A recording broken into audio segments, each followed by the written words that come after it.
রফিক সাহেব নতুন গ্রামে পোস্টিং হয়েছেন। তারা গ্রামের উদ্দেশ্যে ঢাকা ছাড়ছে। বুঝলে সুমি, আমাদের নতুন জীবন শুরু হতে যাচ্ছে। চাকরিটা কিন্তু বেশ ভালোই। তা তো ভালোই, মেয়েটা বড় হচ্ছে, তার ভবিষ্যতের কথাও তো আমাদের চিন্তা করতে হবে। হ্যাঁ হ্যাঁ, চলো আমরা চলে এসেছি।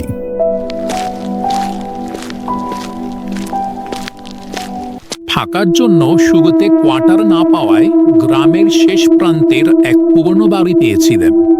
বাড়িটি দেখতে সুন্দর, কিন্তু এই বাড়িটি লোকমুখে ভুতুড়ে বাড়ি নামে পরিচিত। রফিক সাহেব তারও কথা শুনলেন না। কম দামে এত সুন্দর বাড়ি তিনি কোথাও পাবেন না, তাই তিনি এখানেই উঠেছেন।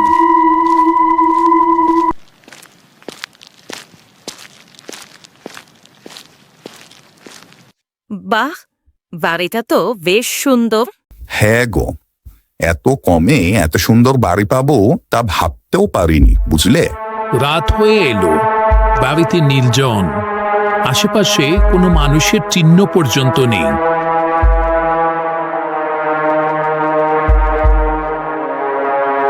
কি গো, ঘুমাবে না?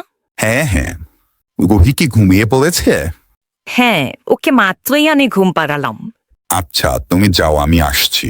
তারপর তারা ঘুমিয়ে পড়ল। রাত তখন ৩টা বাজে। হঠাৎই দরজায় যেন কেউ নক করছে।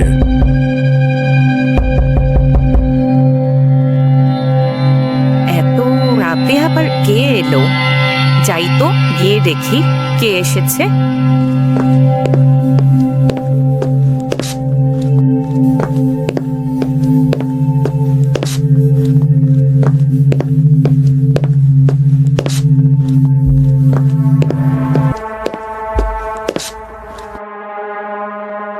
কোথায় যাচ্ছ তুমি? মা মা মা গো, মা তুমি কোথায় মা? ওরা এসেছে মা। আর কথা বলছিস, কি হয়েছে? তোমরা দাঁড়াও, আমি দেখছি।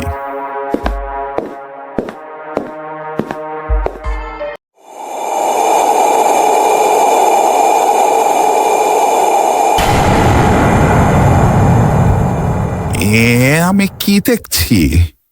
তুমি এত চমকে গেলে কেন? দরজা খোল বলছি, আমি এসেছি, দরজা খোল। কে কথা বলছে? কে এসেছে? আমি রে, এইটা তো আমার বাড়ি। তোমার বাড়ি? হ্যাঁ, আমার বাড়ি। আমি মরে গেছি, কিন্তু আমি আমার বাড়ি থেকে ছেড়ে কোথাও যাইনি।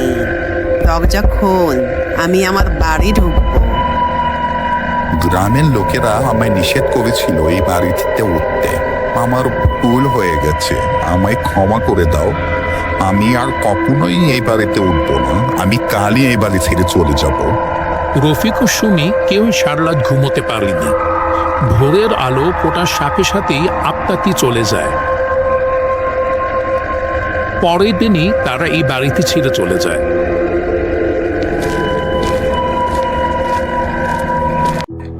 Thanks for watching. ভিডিওটি ভালো লাগলে লাইক কমেন্ট শেয়ার করবেন এবং নতুন নতুন ভিডিও পেতে চ্যানেলটি সাবস্ক্রাইব করবেন। ধন্যবাদ।